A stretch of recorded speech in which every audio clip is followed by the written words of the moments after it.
Hello students and welcome back to channel Siraj Shaikh degree study. आज consolidation का lecture number 6 होगा, जिसमें हम कवर करेंगे नए points of consolidation of financial statement. Start करेंगे आज का क्लास।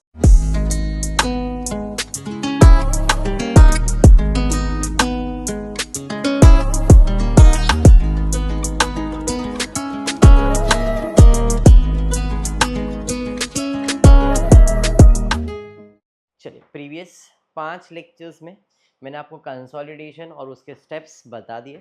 बैलेंस शीट को कंसोलिडेट कैसे करते हैं आज मैं ट्राई कर रहा हूँ कि मैं मैनुअली सॉल्व करता हूँ। पीपीटी है बट मैं आपको ट्राई करूँगा कि मैनुअली सॉल्व करने के लिए, और क्वेश्चन का पैटर्न चेंज कर दिया है। अब तक आपने जो बैलेंस शीट का फॉर्मेट देखा था वो टी फॉर्मेट में होता था, शेड्यूल के फॉर्मेट में इसको दे दिया है। Particular, note number, H limited, S limited, ऐसे शेड्यूल जो आप बनाते थे, और ऑलरेडी नोट्स अकाउंट भी दिया गया है। ये पास्ट पेपर का ही सम है, ठीक है। तो टेंशन नहीं लेना, मैं मैनुअली ट्राई करूंगा सॉल्व करने के लिए, हर एक स्टेप्स को क्लियर करने के लिए, ताकि आपकी जो डाउट डिफिकल्टीज वो क्लियर हो जाए। जब भी कंसोलिडेशन का सम आएगा, स्टेप नंबर 1 इन्वेस्टमेंट ढूंढने का। क्या ढूंढने का? इन्वेस्टमेंट। इन्वेस्टमेंट असेट साइड पे दिखेगा, असेट साइड पे इन्वेस्टमेंट, नॉन करंट इन्वेस्टमेंट। 5वें नंबर पे कितना है? 15,50,000 इन्वेस्टमेंट मिल गया। जब भी आप इन्वेस्टमेंट ढूंढते हो तो इन्वेस्टमेंट हम किस में करते हैं? शेयर्स में। हम किस में इन्वेस्ट करते हैं? शेयर। तो अपने को 15,50,000 में शेयर्स में इन्वेस्ट किया है, बट कहीं पे भी अभी भी ये नहीं दिया है कितने शेयर्स में इन्वेस्ट किया है। तो अपने को ढूंढना पड़ेगा कितने शेयर्स में इन्वेस्ट किया। तो पढ़ते हैं, पहले लाइन पे दिया है एच लिमिटेड ने एक्वायर यानी कि खरीदा है इन्वेस्टमेंट। कितना इन्वेस्टमेंट खरीदा है? 1.5 लाख शेयर्स मिल गया अपने को। कितने शेयर्स हमने खरीदे हैं? 1.5 लाख। किससे? इन एस लिमिटेड। तो भाई एस लिमिटेड का पहले कैपिटल देखते कितना है। एस लिमिटेड का टोटल 25 लाख रुपए का कैपिटल है, बराबर है। एक शेयर का कहीं पे वैल्यू दिया है क्या? जरा एक बार चेक कर लेते। अगर दिया है तो अच्छी बात है, नहीं दिया तो बाय डिफॉल्ट 10 रुपया तो रहेगा ही। कहाँ पे बेटा? Very good, you are active today Sana. यहाँ पे क्लियरली बोला है शेयर्स ऑफ 10 ईच।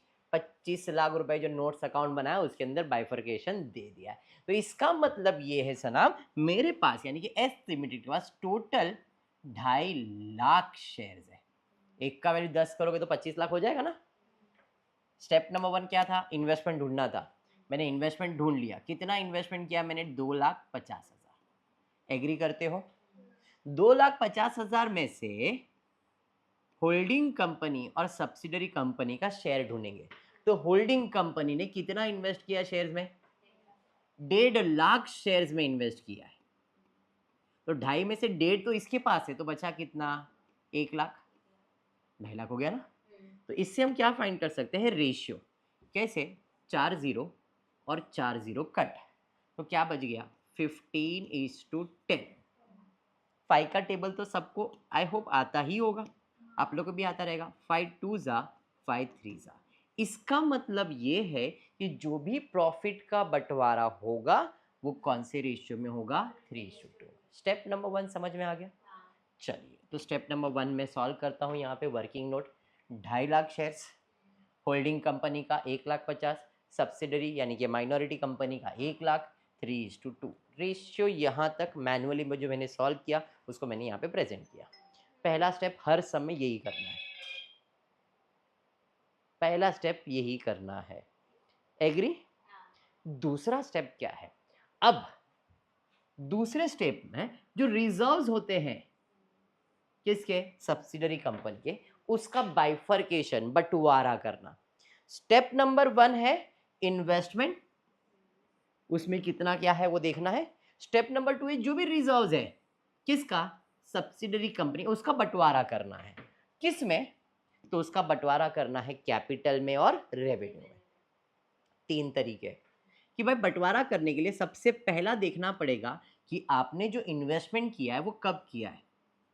बिगिनिंग यानी ओपनिंग में किया है, मिड में किया है, या एंड में किया है। तीन टाइप के इन्वेस्टमेंट होते हैं। या तो आपने इन्वेस्टमेंट साल के स्टार्ट में कर दिया होगा, या तो आपने इन्वेस्टमेंट साल के बीच में किया होगा, या तो आपने इन्वेस्टमेंट ईयर के एंड में किया रहेगा। तो अकॉर्डिंगली ये जो प्रॉफिट होगा उसे ट्रीटमेंट किया जाएगा। ओपनिंग में किया है तो उसे कैसा ट्रीट करना है, मिड में किया है तो उसे कैसा ट्रीट करना है, और एंड में किया तो उसे कैसे ट्रीट करना है, वो आपका स्टेप नंबर 2 है। ये समझा क्या करना है? चलिए, तो इस केस में क्या है जरा एक बार चेक कर लेते हैं। हमने 1.5 लाख शेयर्स में इन्वेस्ट किया था, कभी? 1 जुलाई 2016 में। और ईयर एंड क्या है इसका? 31 मार्च। सिंपल है, अप्रैल, मई, जून, जुलाई, अगस्त, सितंबर, अक्टूबर, नवंबर, दिसंबर, जनवरी, फरवरी, मार्च। मार्च 2017 में खत्म होगा तो अप्रैल 2016 में चालू होगा। मैंने इन्वेस्टमेंट कभी किया है? 1 जुलाई को किया है, मतलब पहले का 3 महीना और फिर बाकी का 9 मंथ्स। तो पहले जिस दिन मैंने इन्वेस्ट किया, इस तारीख को इन्वेस्ट किया, उसके पहले जो भी प्रॉफिट हुआ है, प्री में जो भी प्रॉफिट हुआ है वो कैपिटल प्रॉफिट कहलाता है, और उसके बाद जो भी प्रॉफिट होता है उसे हम लोग रेवेन्यू प्रॉफिट कहते हैं। इसलिए हम जो भी प्रॉफिट होगा करंट ईयर में जो भी प्रॉफिट होगा करंट ईयर में, इस साल जो भी आप प्रॉफिट कमाओगे उसे कौन से रेशियो में बांटोगे? 3:9, यानी कि 1:3 भी कर सकते हो, मेरे को कोई तकलीफ नहीं है। समझा या बाउंसर गया? वापस एक बार बोलता हूँ, छोड़। पहले रेशियो समझ में आया 3:9 का, ये समझ में आया। अब अप्रैल से लेके मार्च, इस साल में जितना भी कमाऊंगा अप्रैल से लेके मार्च, अप्रैल के पहले का प्रॉफिट, मतलब जो 31 मार्च का क्लोजिंग वो अप्रैल का रहेगा, मतलब इस साल के पहले का जो भी प्रॉफिट होगा ना वो सब कैपिटल प्रॉफिट होगा। लेकिन इस साल जो भी आप कमाओगे, इस साल अप्रैल से मार्च में जो भी प्रॉफिट कमाओगे उसको हम कौन से रेशियो में बांटेंगे? 3:9 में, जिसमें 3 पार्ट किधर जाएगा? कैपिटल में, और 9 पार्ट कहाँ जाएगा? रेवेन्यू में। समझ में आया?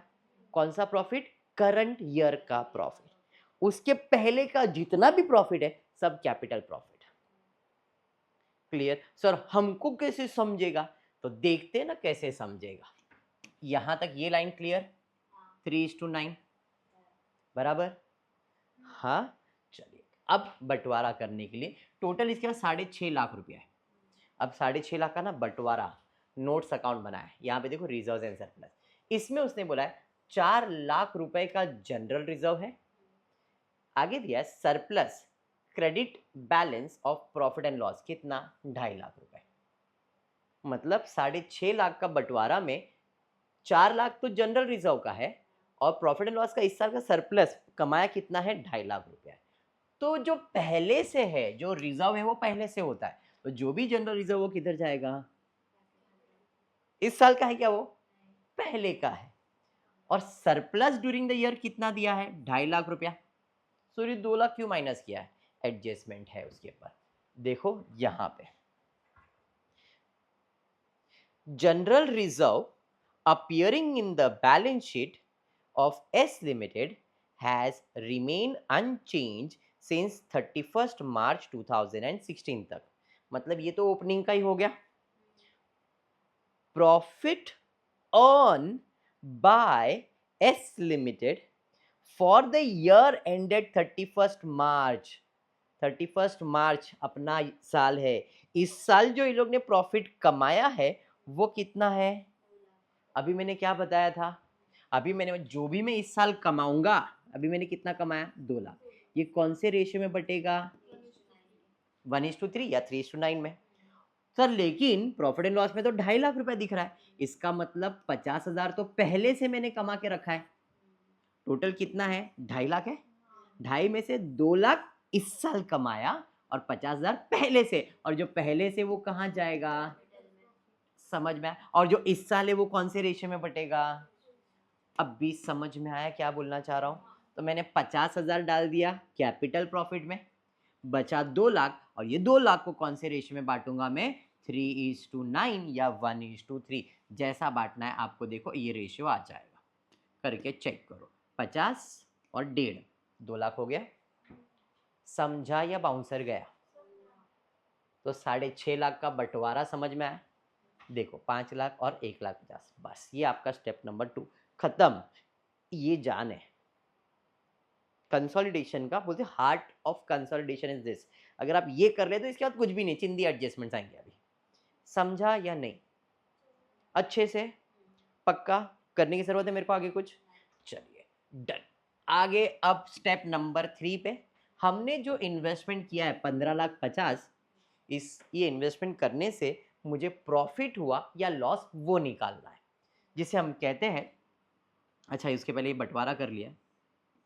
अभी जो प्रॉफिट आया वो बंटवारा के पहले, जो भी तुम्हारा कैपिटल प्रॉफिट, जो भी तुम्हारा रेवेन्यू प्रॉफिट, ये कैपिटल प्रॉफिट है, ये रेवेन्यू प्रॉफिट है, जो भी प्रॉफिट आया है इसको होल्डिंग और माइनॉरिटी में बांट दो।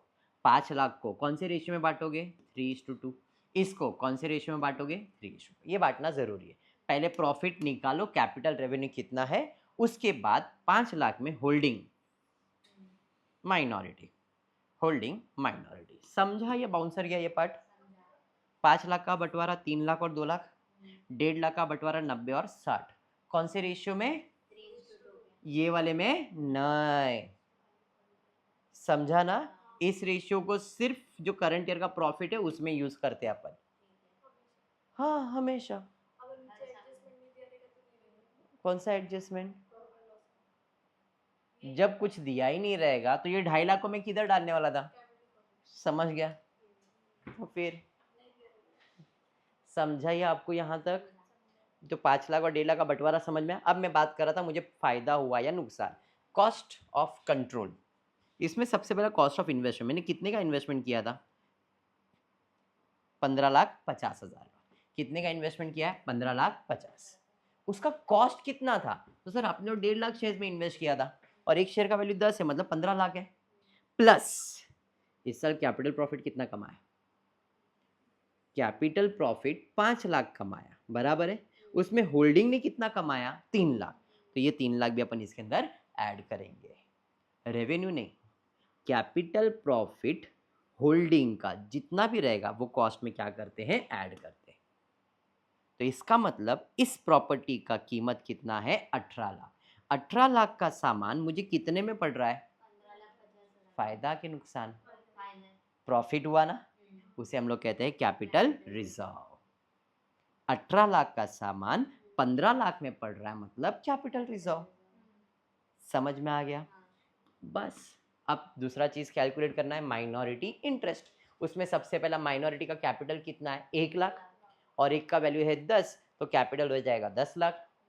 उसके बाद इसने 2 लाख कमाया, 90 कमाया, 60 कमाया। सॉरी ये 90 तो होल्डिंग का है, मतलब वेरी गुड। तो ये जाएगा प्रॉफिट एंड लॉस। माइनॉरिटी ने कितना कमाया? 2 लाख का कैपिटल और 60,000 का रेवेन्यू।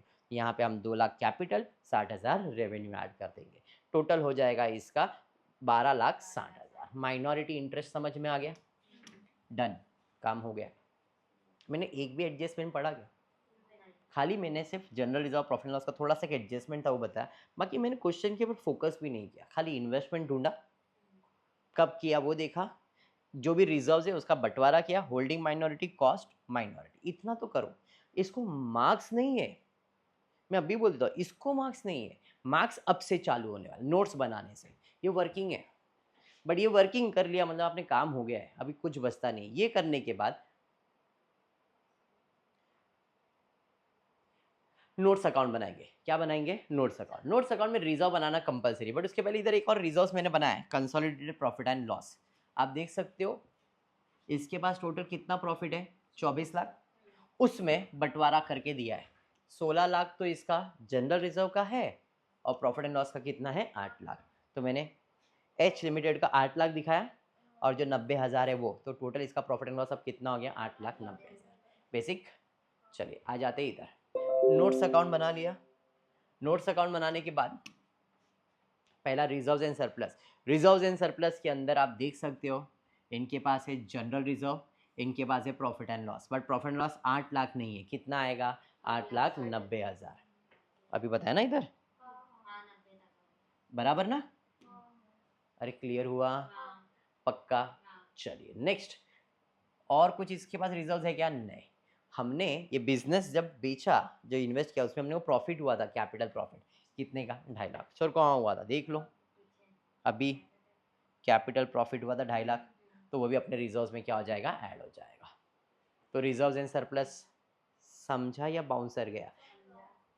ये नहीं दिखाना है, ये दिखाना है 24 लाख। तो 24 लाख तो मैंने दिखा दिया, 16 और 8 दिखा दिया। उसके अलावा नया प्रॉफिट कितना आया? 90,000 और 2.5 लाख का। 90,000 कैपिटल रेवेन्यू में हुआ और 2.5 लाख कैपिटल रिजर्व। और रिजर्व में और कुछ आने वाला है क्या? नहीं। समझाइए। उसके अलावा मैं बनाता हूँ ट्रेड रिसीवेबल, ट्रेड पेबल, अगर कोई एडजस्टमेंट्स है तो।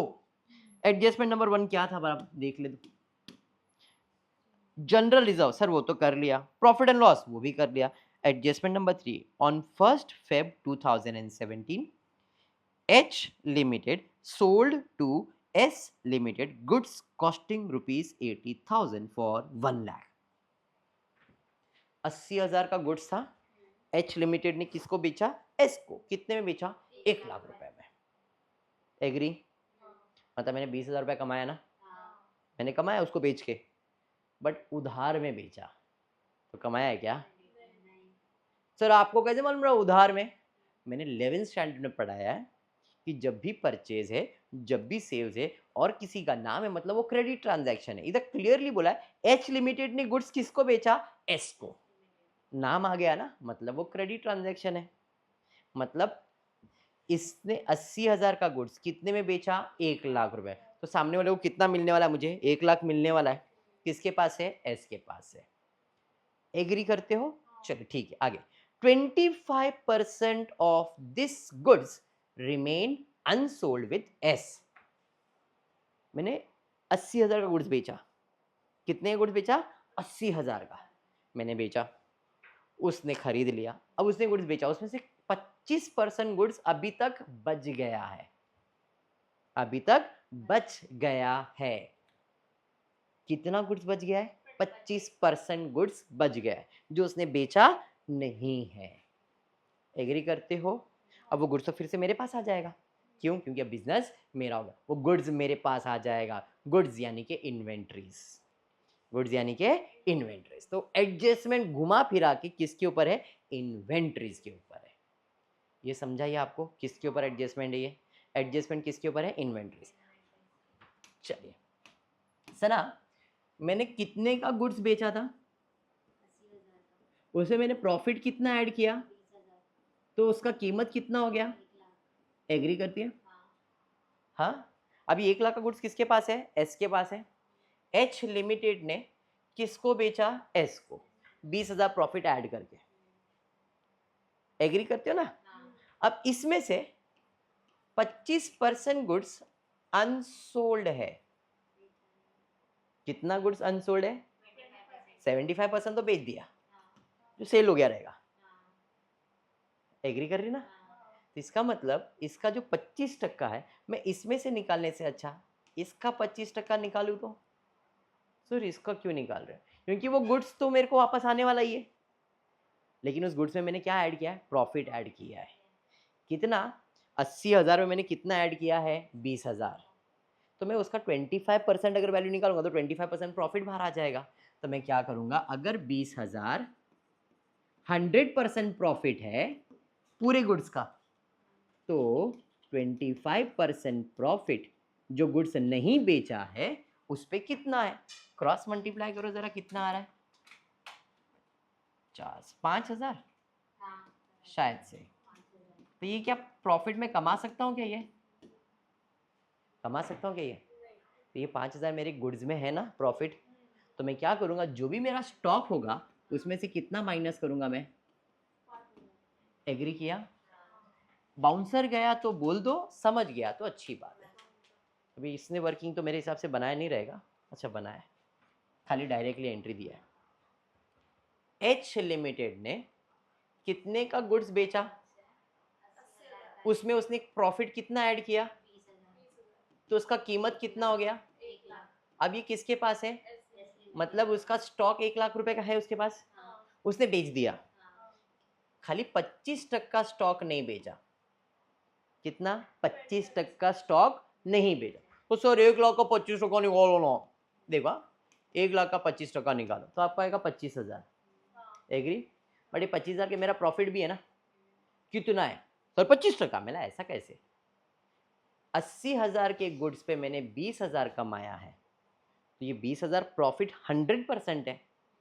तो अगर ये 20,000 100% प्रॉफिट है, मतलब 1 लाख का प्रॉफिट है ना 20,000, 1 लाख का प्रॉफिट कितना है 20,000 है, तो मतलब 20,000 100% है, तो मैंने गुड्स कितना नहीं बेचा है, तो उसका प्रॉफिट कितना रहेगा, क्रॉस मल्टीप्लाई। अभी भी समझा या नहीं? नहीं तो फिर से और एक बार, समझ गया तो ठीक है, समझा है? नहीं उसका मुंह बना है, तो वही है। तो तेरे को अभी समझने का क्यों था, जब पहले समझ गया है तो वापस से क्यों उसके अंदर डुबकी मारने का है, कि वापस एक बार गहराई देख के आती हो। मैडम समझा? तो इधर वर्किंग बना के दिखाओ। मैंने जो 20,000 का गुड्स, सॉरी 20,000 जो प्रॉफिट कमाया था वो 100% कमाया था। इसमें अब कितना नहीं कमाऊंगा, 25%, क्योंकि वो गुड्स तो बिका ही नहीं है ना। तो क्रॉस मल्टीप्लाई किया, कितना आया अनरियलाइज प्रॉफिट, और वो किधर इंक्लूडेड है, स्टॉक में। स्टॉक कितना है 15 लाख। सर कौन सा स्टॉक, देख सकते हो आपके पास इन्वेंट्रीज है 10 और 5, 15 लाख हो गया। उसमें अनरियलाइज प्रॉफिट कितना, इधर से माइनस किया, और किधर से माइनस करेंगे, अपने प्रॉफिट में से भी माइनस करेंगे, रिजर्व्स एंड सरप्लस में से। कळलं क्या?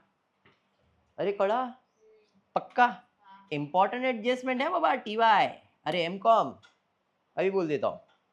आई होप यहां तक ये वाला एडजस्टमेंट क्लियर हो गया। आगे आउट ऑफ एस लिमिटेड, हुई है ना? नहीं उसके ऊपर वाला एडजस्टमेंट बाकी है। ऑन 1 Feb हो गया, यहां तक ही किया था ना, आगे बाकी है। Credit, oh wow Sana, so interesting. Creditors of S limited include 40,000 due to H limited on account of, अरे क्या बात है, सिंपल सा एडजस्टमेंट है। ट्रेड पेबल बना लो, ट्रेड रिसीवेबल बना लो, क्रेडिटर्स में से माइनस करो, डेटर्स में से माइनस करो, ज्यादा सोचने का नहीं। क्रेडिटर्स कितना है 8 लाख, सर कैसे, देख सकते हो ट्रेड पेबल 9 लाख दिख रहा है सर, तो उसका बाइफर्केशन यहाँ पे दिखाया हुआ है। ट्रेड पेबल में amount of account to creditor supplier कितना है 5 लाख, 3 लाख, 5 और 3 कितना हो गया, क्रेडिटर्स 8 लाख हो गया। बाकी तो बिल्स पेबल का पैसा है ना, तो क्रेडिटर्स का कितना है 8 लाख। सेम डेटर्स का इधर दिखाया रहेगा बाइफर्केशन, डेटर्स का account of credit to the customer कितना है 6 और 3 9,50,000, उसमें से 40 माइनस किया। ये तो हर लेक्चर में करते आ रहा हूँ मैं, ठीक है। Out of S limited acceptance, मतलब bill receivable bills payable, acceptance and payable आ गया, तो बिल रिसीवेबल दिखाना है, बिल्स पेबल दिखाना है। तो बिल्स पेबल कितना हो गया 4 और 2 6 लाख, कंसोलिडेटेड, उसमें से 70 माइनस किया, इसमें से 70 माइनस किया, समझाइए। 70,000 ना, 1,50,000, sorry, out of the acceptance of rupees 1,50,000 are those which have been accepted in favor of S limited, H limited। फिर दिया है H limited, out of this H limited had endorsed by 31st March rupees 80,000 worth bill receivable in favor of its creditors। मतलब 1.5 लाख में से 80,000 तो उसने दे दिया, बचा कितना, 1.5 लाख का बिल था, 80,000 उसने पे कर दिया है, बचा कितना 70 ही बचा। सर नहीं समझा, वापस देखो क्या बोला है, out of S limited acceptance, जो एस ने एक्सेप्ट किया था आपको देने के लिए, कितना देने की बात किया था उसने, उसमें से उसने एच लिमिटेड के क्रेडिटर्स को कितना दे दिया, 80,000 तो दे दिया है। उसने बोला भाई 1.5 लाख दूंगा मैं तेरे को, ठीक है ये ले तेरे 80,000 क्रेडिटर्स को मैंने दे दिया, ऑलरेडी दे दिया है, और तेरे को कितना देने का 70, लेकिन अब तो बिजनेस दे रहा है, तेरे को मिलेगा क्या, समझा। इसलिए हमने वो 70 बिल्स पेबल और बिल रजिस्टर में से माइनस कर दिया, समझा या बाउंसर गया। और कुछ है क्या, you are required to draw consolidated balance sheet, खत्म, डन। बिल्स पेबल का लिखा ना बेटा, बिल्स पेबल कितना है 4 और 2 6 लाख, बिल रिसीवेबल कितना है 2.5 लाख और 2 लाख 4.5 लाख, वही लिखेंगे ना, कौन सा अलग लिखेंगे। ये टी फॉर्मेट में नहीं है, ऐसा है तो उधर कंसोलिडेट करके दिया हुआ है, और यहाँ पे बाइफर्केशन नोट्स बना के, जो अपन नोट्स बनाते हैं, अरे समझा ये। चलिए अब आ जाते फिक्स असेट के अंदर बाइफर्केशन दिया हुआ है टैंजेबल का, फर्नीचर और ये तो 70, 15, 10 और 7, 80 और 22, 80 और 22 कितना हो जाएगा? 80 है। अच्छा ये लोग ने ऐसा ऐड किया है, 70 और 15 85, 10 और 7 17 टोटल बाद में लेंगे, ठीक है। 80 और 22 करके भी कर लेते तो कुछ फ़र्क नहीं पड़ता, बट कोई इशू नहीं। अब टोटल कर लो, इसका टोटल लिया, इसका टोटल लिया, इन्वेंट्री स्टॉक टोटल हो गया, इसका टोटल ले लिया, डन। बैलेंस शीट पे आते हैं। पहले शेयर कैपिटल, शेयर कैपिटल में हाँ भाई क्वेश्चन आ जा, क्वेश्चन गायब हो गया, क्वेश्चन गायब हो गया। शेयर कैपिटल में कितना आएगा? 90 लाख। रिजर्व में 24 नहीं, रिजर्व का नया टोटल आ गया। ट्रेड पेबल 9 नहीं, ट्रेड पेबल कितना आ गया? 12,90,000। फिर फिक्स असेट हमने ऑलरेडी बना दिया है, करंट इन्वेस्टमेंट नहीं आएगा। फिर करंट असेट के अंदर इन्वेंट्रीज बना दिया आपने 14 लाख, ट्रेड रिसीवेबल बना दिया है, कैश आ जाएगा खाली। समझ में आया क्या? यहाँ पे 90 लाख 27, 12,60,000 बराबर है 12,60,000। अच्छा ये माइनॉरिटी इंटरेस्ट 12,60,000 और फिर उसके बाद ट्रेड पेबल आ जाएगा 12,90,000। फिक्स असेट 1 लाख, इन्वेंट्रीज हमने कर दिया है, cash and cash equivalent, question गायब कर दिया है, बाकी सेम, ठीक है। टोटल कर लेंगे, बैलेंस शीट टैली हो जाएगा। सम समझ में आ गया? पक्का कैसे करते क्लियर है? तो आज की क्लास में इतना ही करेंगे। मेरे हिसाब से बैलेंस शीट टैली हो चुका है, एक बार चेक कर लेना, पास्ट पेपर का सम था। होपफुली वीडियो पसंद आए तो प्लीज़ वीडियो को लाइक कर देना, फ्रेंड्स ग्रुप में शेयर करना, चैनल को सब्सक्राइब करना। Thank you for watching the video.